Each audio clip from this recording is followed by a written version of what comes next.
Welcome to the International HR Talks. I think it's our 7th edition this year. And hello to everybody. I'm Cecilia Tham. I'm the CEO and founder of Advantage Consultants. I'm German, living in Barcelona for more than 35 years. 3 years ago, as you know, I went back to Germany. I'm living now, commuting between Nuremberg, Bavaria, and Barcelona. And I'm also a citizen of the world. As you know, we also have an office in Madrid and Lisbon. And half a year ago, we opened company and office in Dubai. And now also being in Saudi Arabia a lot of times. Yeah. Okay, I suggest the International Talks is a monthly meeting for people from the our HR community and CEOs worldwide.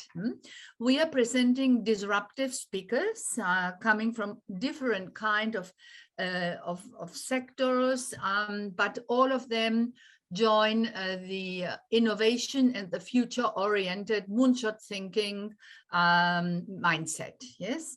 So to present Cecilia Tham is something very, very difficult because she is absolutely outstanding. She has so many titles and so many experience. I try to do it, Cecilia. You were the participant, the keynote speaker of our 4th International HR Conference in October 2017, 5.5 years ago. So it seems yesterday, but time flies. Cecilia is from Hong Kong. She was raised in Atlanta and she did her studies in Harvard University. And if I have to describe you, Cecilia, you are a co-founder and a Future Synthesis by your own company, which is called Futurity Systems. Yeah. In the past, you had one of the first co-workings in Barcelona, and then you was a senior social technologist in Alpha Telefonica, which was the moonshot factory from Telefonica. Yeah. And now you are, let me summarize. I understand that you want to make the future quicker and better. Yeah. And this is your mission. So thank you, Cecilia, being here today with us. And yeah, we can go on with your presentation and later with the Q&A. Thank you very much, dear Cecilia. Thank you so much, Sylvia. Can everyone hear me well? I actually have a couple of audio options here, but if you can hear me well, we're going to stick with this. Yes. It's such an honor to be here, Sylvia. I've known you for years. And I remember coming back from Singularity, actually, and we had the discussion about our experiences there. And so I'm happy to be, joining this group today. I'm going to share my screen, and I guess more people will be joining, and then they can just kind of pop into this conversation. So, I'm a futurist, and so today I just wanted to kind of share a little bit of my insights and, how we go about innovating, but with a very decided and intentional future lens. And so that's a little bit the intent of today. So I will share a little bit about my work, and if you have any questions, let's keep them towards the end, and then we can just address them all together. Okay, so here goes. Hello, hola, ni hao. I can, whatever languages you are. I wear many hats, as Sylvia have mentioned. I'm a mother first and foremost, but I've been advisor to the city government of Barcelona. I have been an entrepreneur for 5 companies. I think Mob was one of the co-working that I founded 10 years ago, but I also founded a school called All Women, and there we're trying to kind of create a pipeline to funnel more women in tech leadership. But today, I'm wearing the hat of the CEO and co-founder of Futurity Systems, and let me tell you a little bit more about that later.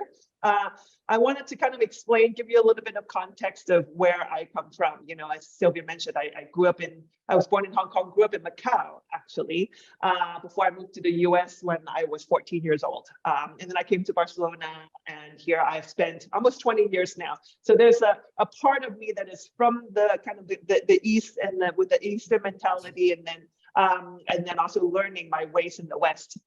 But this isn't the only polarity that is in my life. I started studying biology or science thinking that, you know, I was going to become a doctor, except that I didn't get good enough notes. So I had to pivot and change career, and then decided to study design and architecture. So this was my kind of a second stretch of kind of opposites that occurred in my life. And it turned out that these are actually fundamental to what I do today, because the bridging between the East and the West and the science and the design and the architecture actually helped me do my job today as a futurist. And I think wholeheartedly moving forward, one of the very important skill set that we will need is to be able to bridge seemingly very opposite topics and subjects and technologies and so on and so forth. And so no longer are we just going to be, you know, experts on one area. If not, we're gonna need nano skill sets in order to be able to kind of navigate a future that is quite uncertain, to be honest. And so this is kind of sort of the how I'm seeing the world is through this exercise of bridging. I'm the CEO and co-founder of Futurity Systems. What we do is we provide futures as a service, and that breaks down into 4 things. And the first and foremost is this, what we're calling analyzing future. And here we come through the lens of data, because we want to understand the state of the art of technology or science. And through this data gathering, it gives us a little bit more understanding. And then once we understand the potential of a technology, then we jumped over to this end of things, where we imagined and designed what future products and future services that can come from these technologies. And this is kind of the design, imagination, conceptual step. And once we have done that, then we come back into Earth and we engineer these features, meaning that we prototype them. And more often than not, they're hardware, they're software, they're data.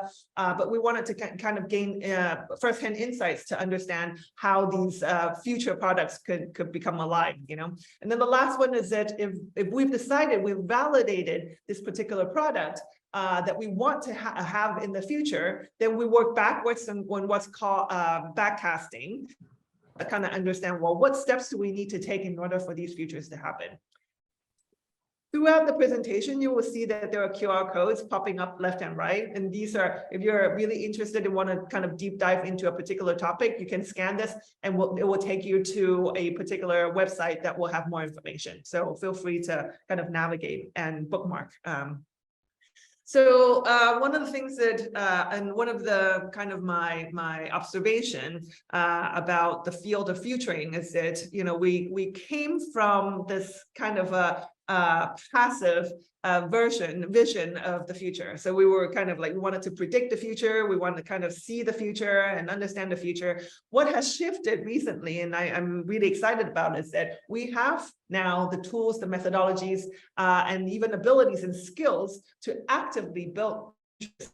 And so one of my mission also at Futurity System is to kind of pivot this viewpoint of kind of crossing our hands and waiting for future to come, to shifting a much more proactive mindset of how can we build these better futures together.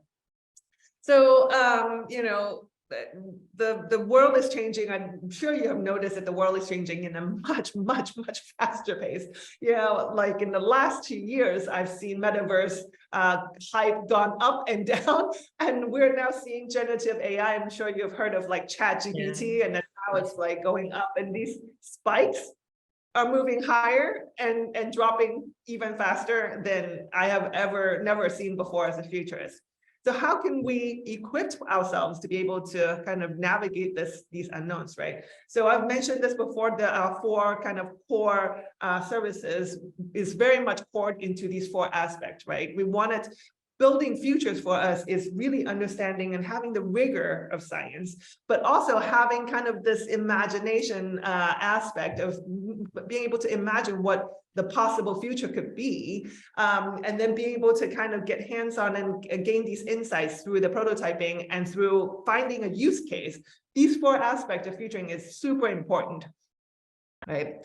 So I'm going to jump in. I'm just going to be really, shameless and kind of share a couple of prizes. We have won last year, including we personally have been listed the 40 best futurist here in Spain by Forbes. We've won Fast Company Innovation by Design Award and a couple of other awards that we have won last year alone. So we're actually a really young company. We're only a year and a half old, but like Sylvia was saying earlier, we came from Telefonica base, and so for many years we worked in this moonshot factory mode, and a lot of what we're doing today has been kind of borrowed and learned from that from Telefonica. So there's nothing more exciting than just to kind of like throw you guys into kind of the swimming pool of all the things that we do. So I'm going to start with a couple of visuals and projects that you can see and understand. The first is in our future of food space.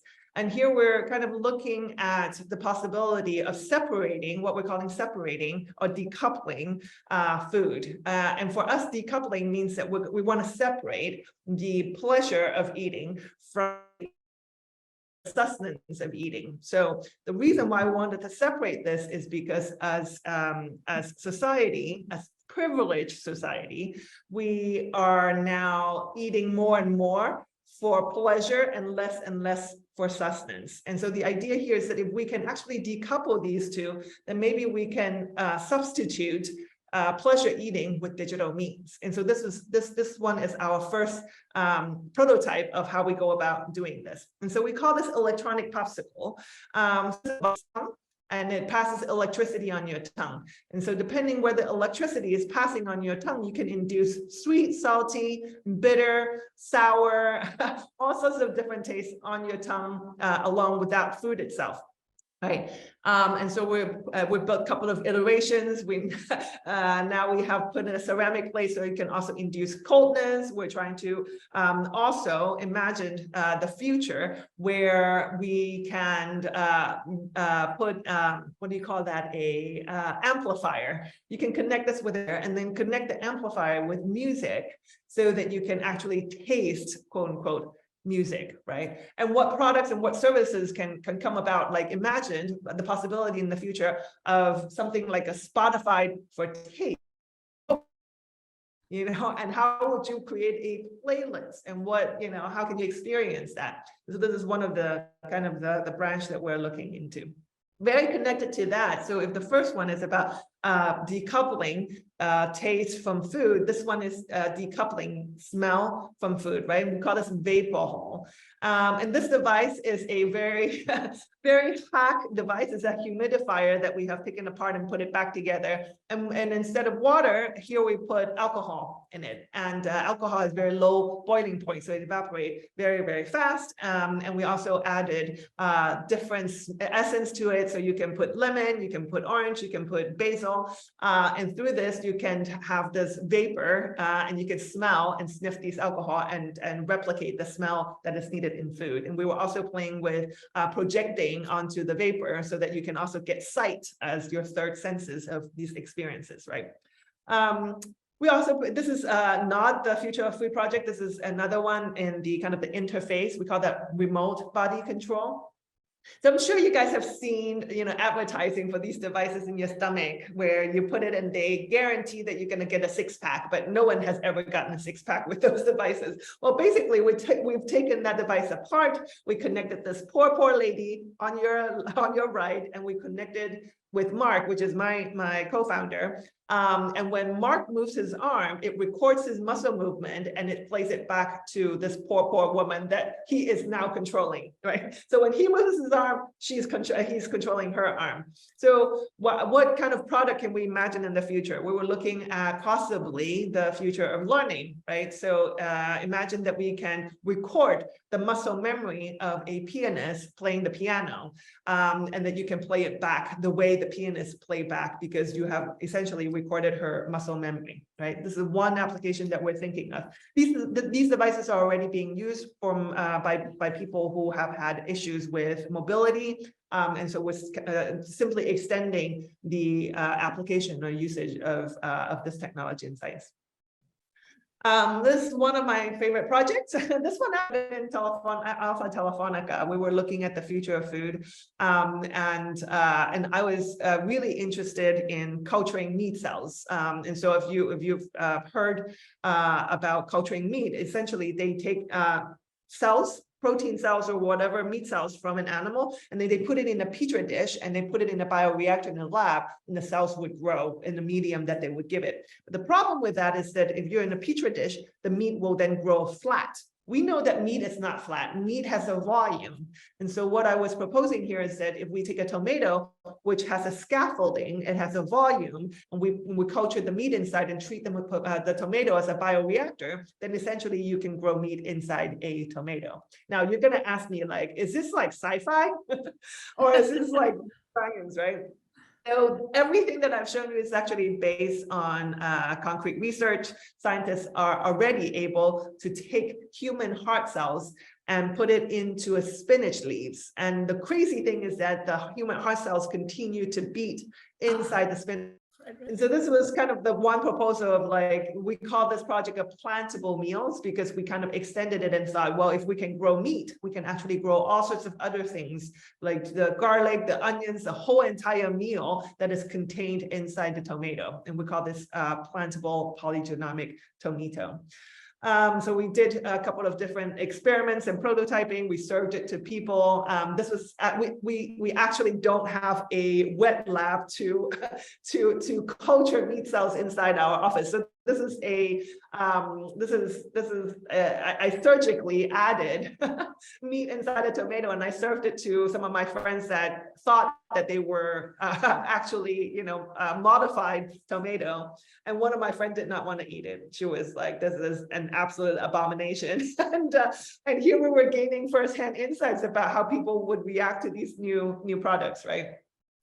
So in the extension of that, we were also imagining if we were able to put human heart cells in the spinach leaves, then maybe we can grow your whole entire organ in your own backyard and as a plant, right? So imagining this is a farther future kind of a project where we imagine, what if we can grow your heart inside an artichoke, because they're very similar in terms of shape and size. And, we extended that to, growing your own lungs and growing your own fingers, and imagining, what would that look like in the future. And then a couple of other projects that we have had success in the last year sharing. This project is called Autonomous Plant, that turns into what we're calling Plantiverse. So this is Herbie. Herbie is our autonomous plant. We say autonomy, the way we explain autonomy is that it has certain decision-making or self-governing capabilities, right? So what we did was we gave Herbie all sorts of sensors, light sensors, water sensors, pH sensors. And so when water, Herbie will go and search for water. And when Herbie needs light, Herbie will go look for light. But we extended his decision-making capabilities just a little bit more. And what we did was that, imagine, Herbie is a tomato plant, and Herbie comes to you, Sylvia, and say, "Would you like to buy my tomatoes?" And you say, "Yes, absolutely." Now you give Herbie some money, and Herbie needs a bank account to put all this money in, right? And so now Herbie has a bank account. Herbie maybe can save, maybe Herbie can invest, maybe Herbie can maintain itself, so on and so forth. So this was kind of a thought exercise of how we can bring plants into our economy. And why are we doing this? It's partially a criticism of the fact that our human-centric economy has been prioritizing ourselves, humans, right? And we thought, what if we give plants and other non-humans economic empowerment so that they can prioritize themselves?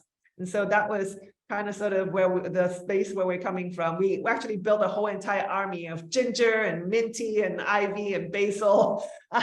And so, and what we did was that with all of this information and data, we turned Herbie into a digital twin. And so a digital twin essentially is just a virtual kind of replica of the physical self, right? So on your left, this is actually Minty. Herbie has wheels, Minty does not have wheels yet. But with all of these sensor data, the soil moisture sensor, for example, then converts into the height of the digital twin. And then the light sensor then converts the color of the leaves of the digital twin. So what you're actually seeing on the right-hand side is a visualization of the health status of the wheel plant itself. So that's the definition of the digital twin. And then what we did was that we turned those digital twin into NF trees. We created about 500 of these NF trees. We put them in a carbon neutral blockchain. We started selling these NF trees last year, and Herbie earned about, and so what we did was all the money that we have earned, we put it back into the wallet that Herbie owns themselves, sorry, wrong pronoun. And Herbie right now has about between $2,000 to $3,000, and I'm not sure, but I'm thinking that Herbie might be one of the wealthiest plant that I know of, at least in the world. That we also wanted to extend this so that Herbie has a way to spend this money, right? So the way we're doing this is that we wanted to create a DAO, which stands for a distributed autonomous organization. So what is a DAO exactly? Is that think of a company, except that it's not being governed by people, it's being governed by algorithms. And in this case, that itself. So for example, if Herbie now has $3,000 and Herbie sensors consistently low, Herbie can now decide to spend the money on water initiatives that of water. So this is a little bit the mechanics of how we wanted to give Herbie economic rights. And so we started building this project. We created augmented trees using AR. So we built an app where people can interact. They can plant these augmented trees that are dynamic, that changes on a daily basis. And not only can people interact with these trees, they can actually buy these trees. And so we were kind of playing around how people can take these trees home and experiences these trees on their own time. So on the left is actually a QR code to there's no download. This is a web app. If you wanted to try and see these trees yourself, feel free to take a picture of the screen. You can try it later, or you can scan the code right now and then try it as you would please. So this is the same screen. Now we're testing and extending this project. Now that we have kind of the pipeline, one of the things that we really wanted to do is, why don't we take data, for example, in the water, in the coral reefs, and we're collaborating with some scientists to gather data for coral reefs and then using the same logic and turn them into digital twins into NFCs, which you're seeing right now. So all of these different polyps, depending on their folds, give you information on the status of the coral reefs. And we call them NFCs. We're doing exactly the same thing for beehives. So taking kind of indications and data from beehives, and we turn them into NFCs. Amazon to get data from the trees from the Amazon and continue this logic with the NF trees. So we call this whole entire project an interspecies economy, essentially kind of incorporating other species into our very human-centric economy that I was mentioned earlier. So this is the last project I wanted to share with you, and then I'm going to give you a little bit more practical guide on how you can do this yourself, right? So I think that part of it is super important. So this is a project called SOFT, which stands for the Store of, from kind of the space of understanding the evolution of commerce. So let me walk you through, in the old days, or even nowadays, right, we would go to a physical store to buy physical things, right? And then internet came, and all of a sudden we are buying physical things in a virtual store, which is Amazon or whatever platform that you buy things from, right? And so with Soft, we were testing this idea of the possibility in the future where maybe, possibly, that we have a physical store and sells digital things. And so we were like, what digital things are we talking about? Why would people buy digital things? How are they going to bring it home? And what value does any of digital things have? And so this was our kind of a pilot, and kind of wanted to understand what these things are about. So the app that you were seeing earlier, we built this app with the mentality that people can actually change what they wanted to see. They could see plants if they want, they could see fashion, digital clothing, or they could even see digital art in this space, right? So this space It's completely empty. It has no stock, no revenue, no inventory, absolutely empty. And via technologies here in this sense, in this case, augmented reality, they can see these different things. We also, let me explain a little bit more the same concept that we apply this theory of decoupling food from pleasure to essential consumption. We're also up here in the sense that, because we're again shopping more and more for pleasure. My question is, do we really need 500 pair of shoes that we rarely wear? And if we don't need that, can we actually replace all of these pleasure shopping with digital means so that we're not consuming natural resources to fulfill our pleasure, right? So this is also a little bit playing on that idea, right? So we built this physical store in Barcelona, and through AR, which is on the left-hand side in your phone with the app, and VR experiences, people can see these different objects that are hanging in this empty space, right? So this is soft. So let's go into a little bit about the process, about how we going about doing this. So the first thing that I wanted to show you is what we're calling the Futurity Science tool. So this is a very science-driven, data-driven platform where we really wanted to kind of understand the state of the art of these different things that we're talking about. And so let me walk you through, because it can get pretty complex. So whenever we start a new project, we kind of hone in on a space, right? So we could be a metaverse, it could be, on your left, on your right, you see aircraft. Sometimes they're not even a technology, right? In this case, on the left, you have gender equality. We really wanted to kind of understand where the space is coming from.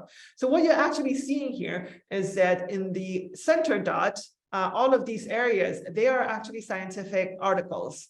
And then moving outward, what you would see then is a startup products, people, companies, and so on and so forth, and it will move outwards. And so as you can compare in gender equality, all you are seeing are scientific articles. There are no startups working on this.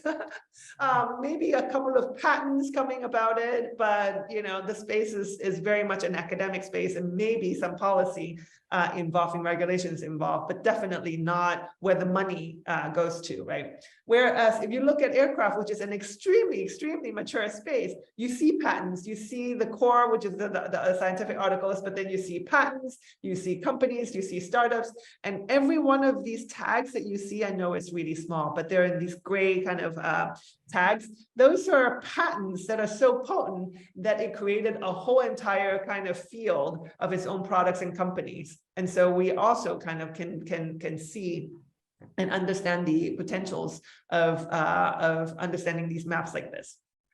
So because this visualization sometimes can be very difficult to read, we also created a kind of an overview of the same data, and we call these data selfies. So it's the same data, except here we see kind of here we see scientific articles from earlier, I think this is a 10-year span. So this will be year one, and this is the most current year, and how dense those publications have been. So we call them data selfies. This is paper, this is patent, organizations, press, Google Trends, and so on and so forth. And so this gives us an overview of the state of the art of a particular technology, right?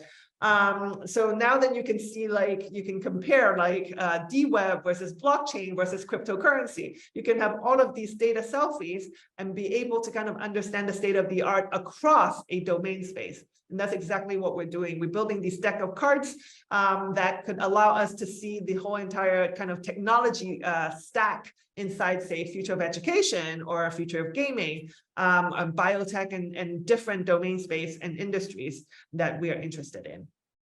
So, while this is very, very data driven, remember that we also do some imagination and design, and this is kind of our methodology of how are we taking us to this future space, right? Sorry.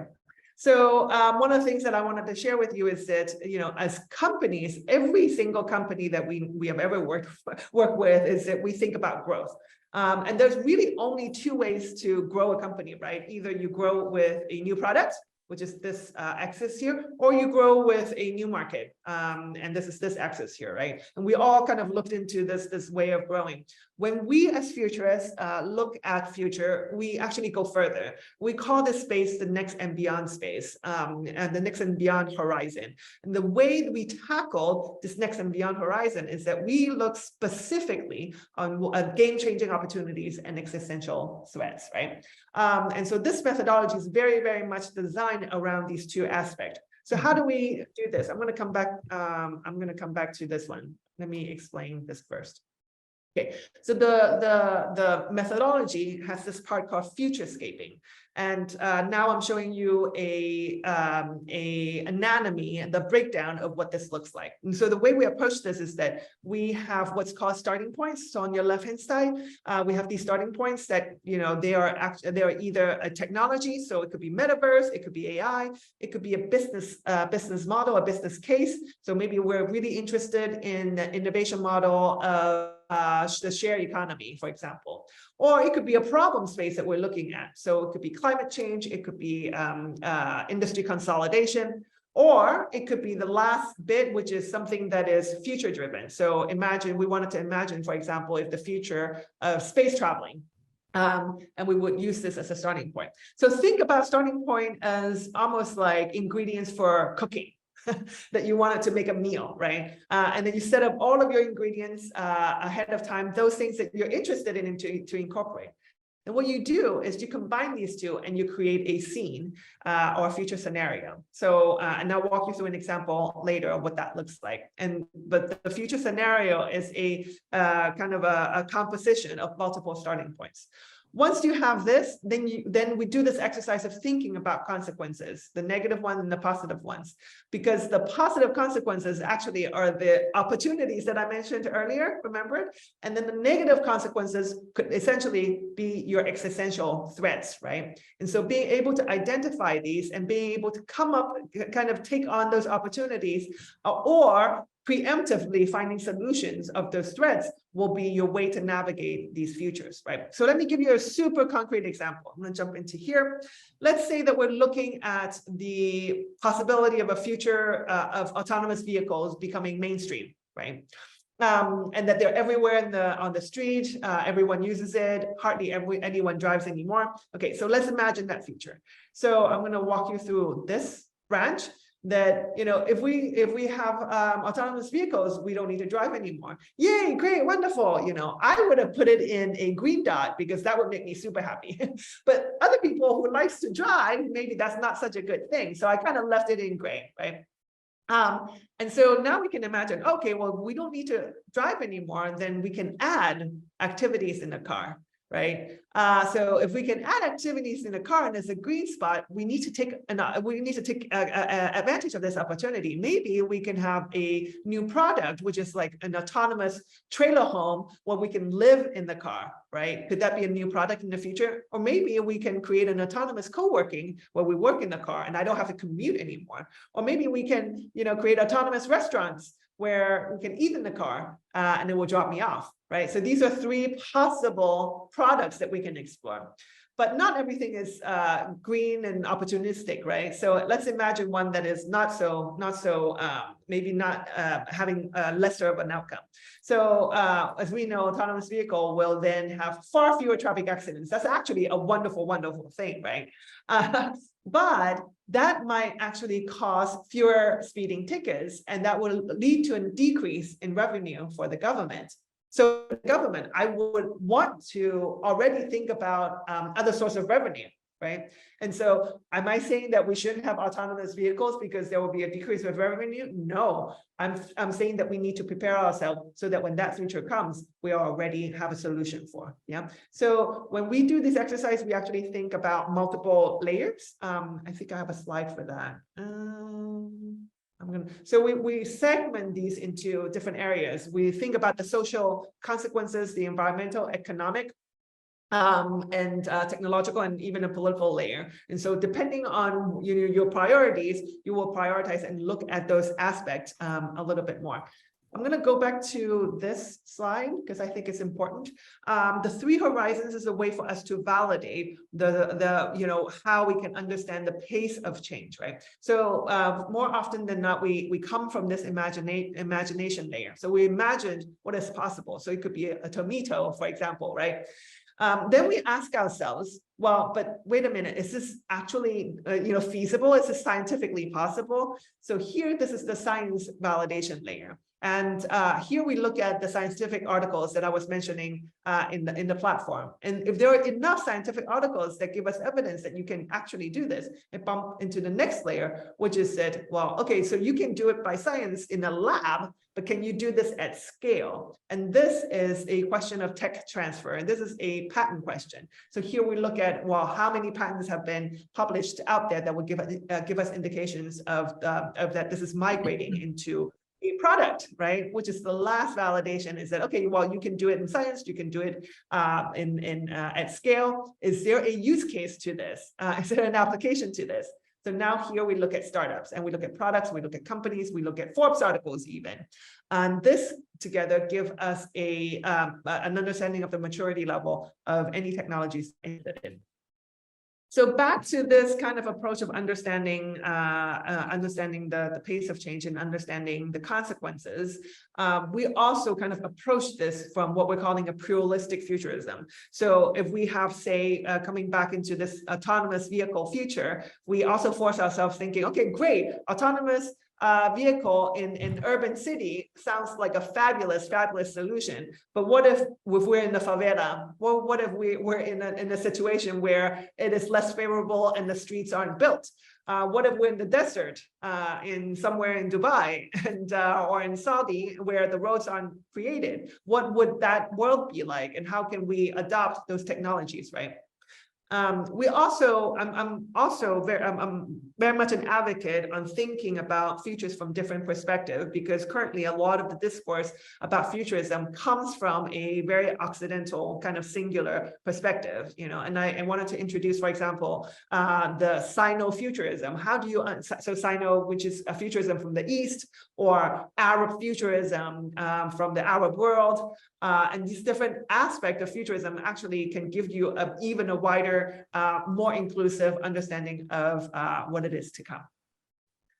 So, coming back, the role of what we do as futurists actually is much more encompassing, right? So on this end, you have the more kind of applicable business and strategic aspect of understanding future, which is, forecasts, insights, scenario planning, and very much poured into kind of the business understanding of the return in the future, right?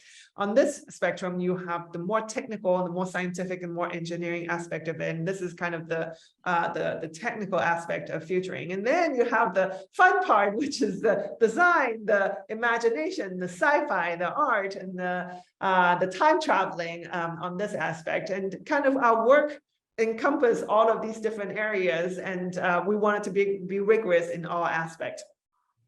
So I want to share this one last project that we're super proud of. We won the public tender last year to build what is called Moonshot Spain, working with CEDEA, which is the Secretary of State, Department of Artificial Intelligence, on kind of trying to build a solution for a high impact, far horizon AI-based project for the state of Spain. And the project that we came up with is what we're calling the Super Sapiens. And Super Sapiens is a project that we wanted to use AI as a way to empower the elders, giving them 4 aspects of their life back. How can we really focus on building the health aspect for the elders, the skills, and skills in 2 ways, them being able to share their knowledge as well as them learning new knowledge, security, because elders have been a target and very vulnerable in terms of being targeted in the cyberspace,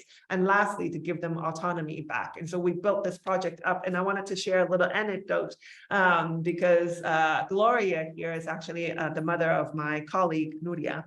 And as we were building this project, we have centered and applying this project into both Gloria and Josep. And so Gloria, a year ago, unfortunately had a stroke, and Gloria stopped talking. She lost her ability to speak. And so when we were doing this project and we were building up our tool set, one of the things that we did was we converted Gloria into an avatar, and we put her into the metaverse. And so there's a 3D version of Gloria in our computer right now. But we didn't stop there. We took a lot of her WhatsApp messages, her voice messages. We converted and trained the model so that the avatar actually speaks in Gloria's own voice. And then we embedded the whole entire avatar and voice into a two-way mirror so that Gloria could actually see herself speak through this avatar. Not only see, but she can also hear herself speak and interact with the digital twin version of Gloria. So through this project, we're hoping that maybe Gloria can can learn her own speech and be able to speak again. So that was kind of sort of the project that took the 6 months of last year. So the very last thing that I wanted to show you is we recently released this new magazine called Intense. And so this magazine is actually set in 2030, and we call this first issue the age of Culturian. So Culturian is a new word we invented. It doesn't exist yet, but we wanted a new word to describe post-veganism, the trends of post-veganism. So Culturians are people who decided not to eat animal meat. Instead, they wanted to only eat lab-grown meat, and lab-grown meat is cultured meat, and hence the name Culturian, right? So this particular issue talked about from designer meat mixing cultured good fish cells with cultured beef cells, and you have this new hybrid that is both fish and meat, and that we're calling this designer meat. We have mycelium fashioned, and we have microbiome makeup, and we talk about these different things. And the next issue is on space, life in space, where we're looking at what it looks like, what it seems like, what it will be like in the future traveling into space, incorporating, for example, circadian rhythm lighting so that we can adjust to our well-being and our own, internal clock. We looked at how we're going to cook in space. This is an imagination, a speculative piece where using air protein technology to grow meat in space. We're also looking at anti-radiation makeup so that we can kind of adjust to the necessity of traveling into space. And other aspect of it, such as here we're looking at full circulatory packaging, and that we will have to take care of when we're in space, where we're not going to have recycling centers, right? So how can you be mindful in terms of waste? And the last bit is using kind of these exosuits as a way for us to attend to the problem of muscle retention in the future. And here are non-invasive sensors for us to kind of measure our health status. And that's it. I just wanted to kind of wrap this up into kind of opening up your mind in being what we're calling rigorously imaginative, thinking about applications of the future, and that's it. So thank you all for listening, and connect with me, in LinkedIn. And here's my QR code. And I think we have some time for questions. No? Yes, of course we have. Cecilia, I'm totally impacted. I'm totally impacted. This was a 40-minute session from Singularity University. You can build up your own university. You're tackling everything we learned there. Everything from food to medicine to elderly people, everything, yeah? The heart-beating cells, I remember this very well, yeah. Incredible. Cecilia, thank you. It was really amazing. And really, I don't know how to express my gratefulness. Okay, who wants to ask any questions? Walter, I can see you there. Have you got a question? First, I got a microphone. Thank you. Yeah. Yeah, I was listening in awe. To be honest, it sounds. I don't know where to start. Yeah. But I start with a very down-to-earth question, because you started with the moonshot. You're running a business. and it's a profit-oriented business. It's not a non-for-profit. Okay, and the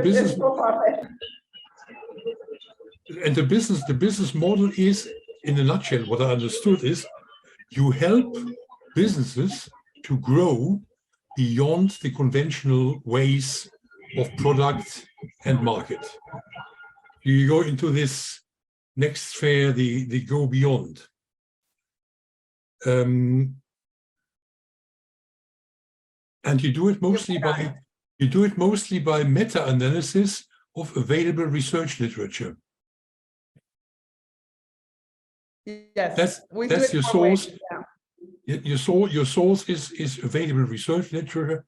You have algorithm available that filters out everything of the available research. Is that correct to understand? That is correct. So okay, good. Go ahead. Right. Simple question. The question that I, from a mental perspective, always ask is who is interested to buy it? Who needs it? And how do you make money from it? Yeah, so we work with Fortune 500 companies in their innovation, research and development department. We work with decision makers to kind of navigate where to invest, what technologies, which startups, what products, and how can they expand their scope of services, products and services, their current scope of product and services currently.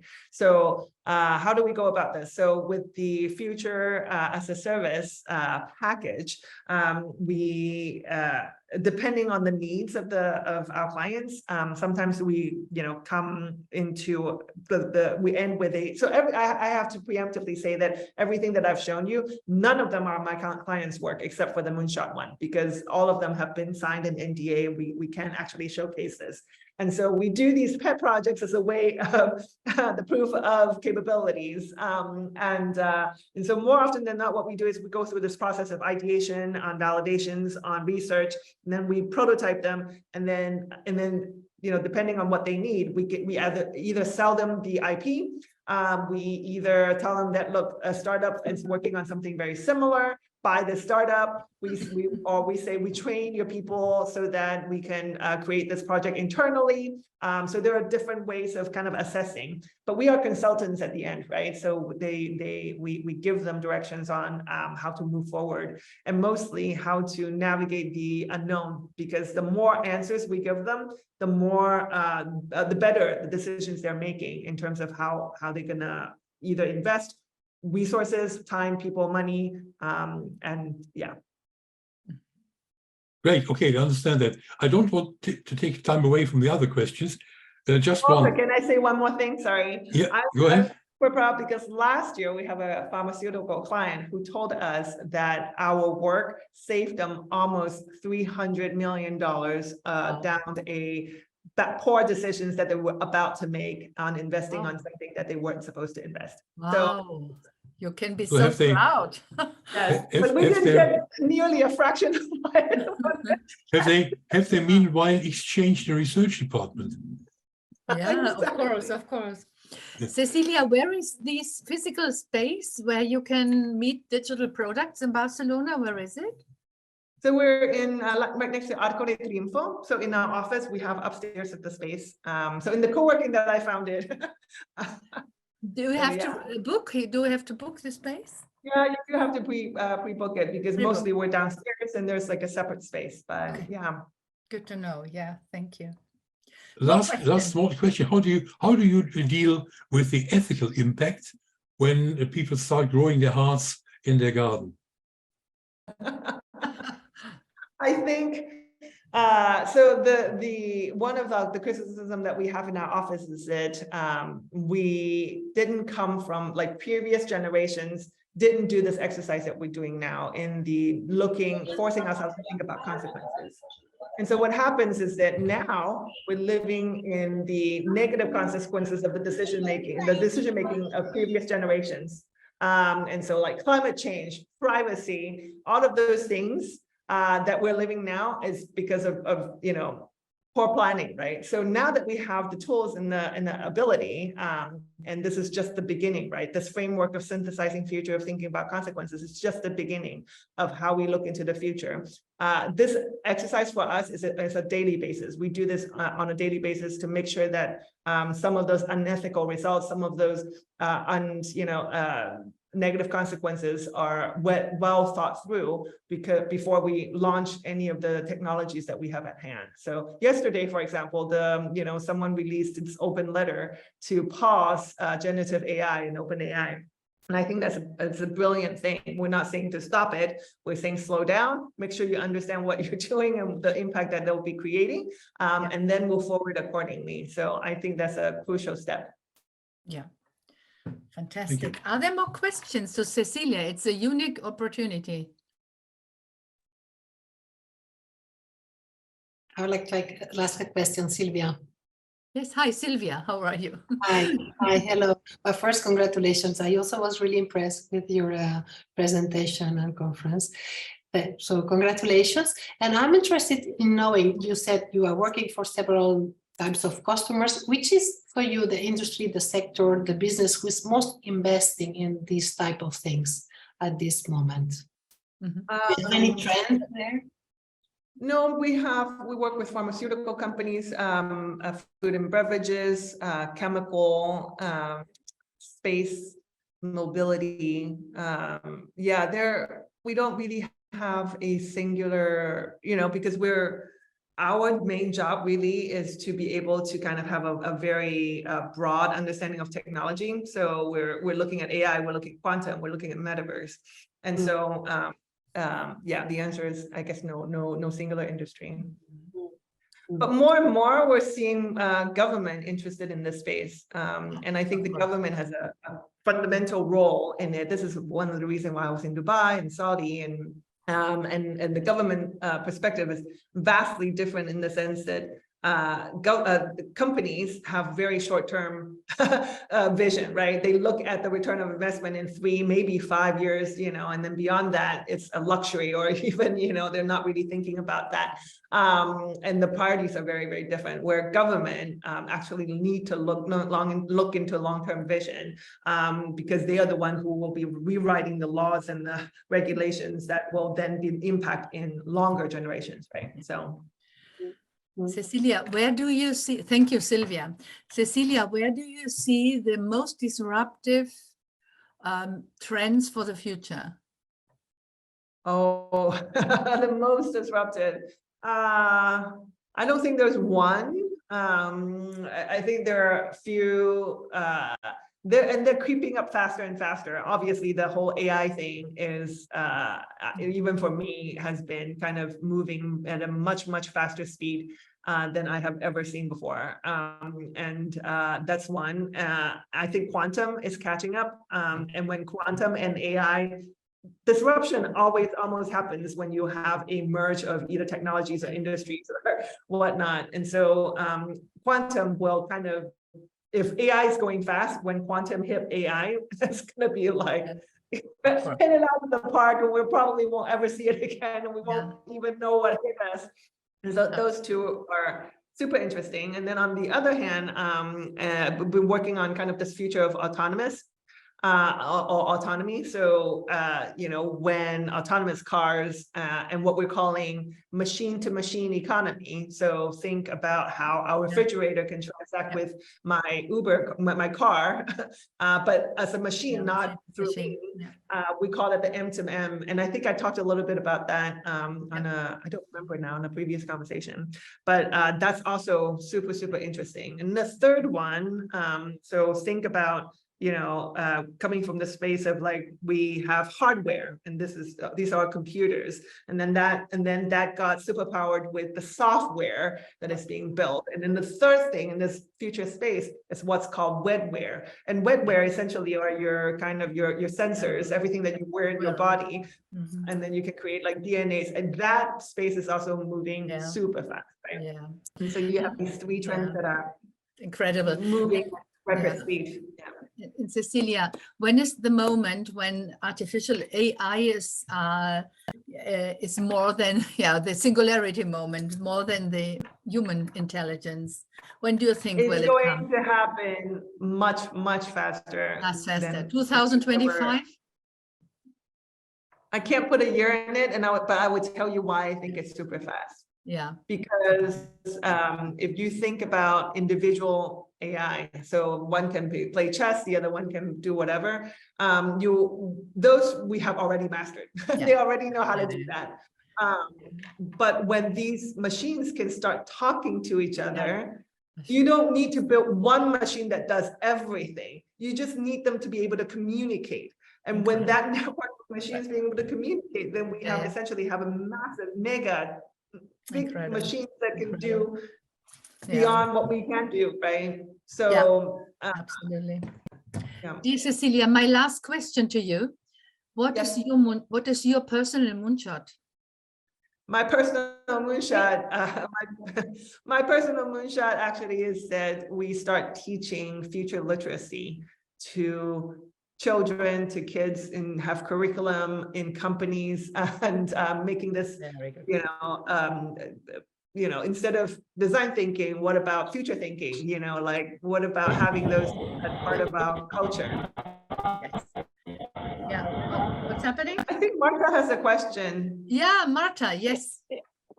Hi, thank you, Cecilia and Sylvia and everybody here in the call. Thank you so much. It's been so enlightening, and I'm really ashamed that I am making this question now after all these visionary comments. You do it.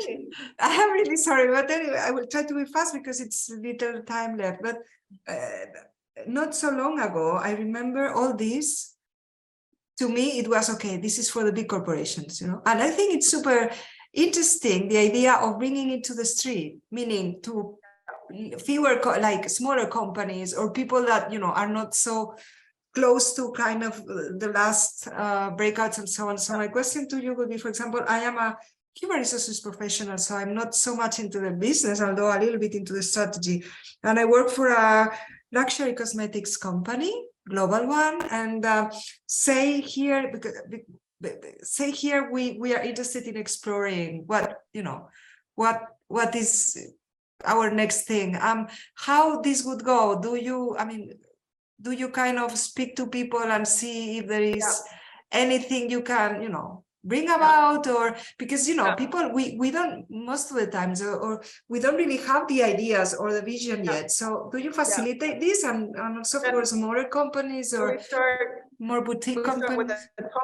Very similar to this. We give them a little bit of idea, we give them a little bit of a taste of the workshop, and then we do a workshop and with our clients, and then from the workshop maybe they have a vision, and then we build that vision, and so we take their hands along the way, because this isn't something that have been taught, right?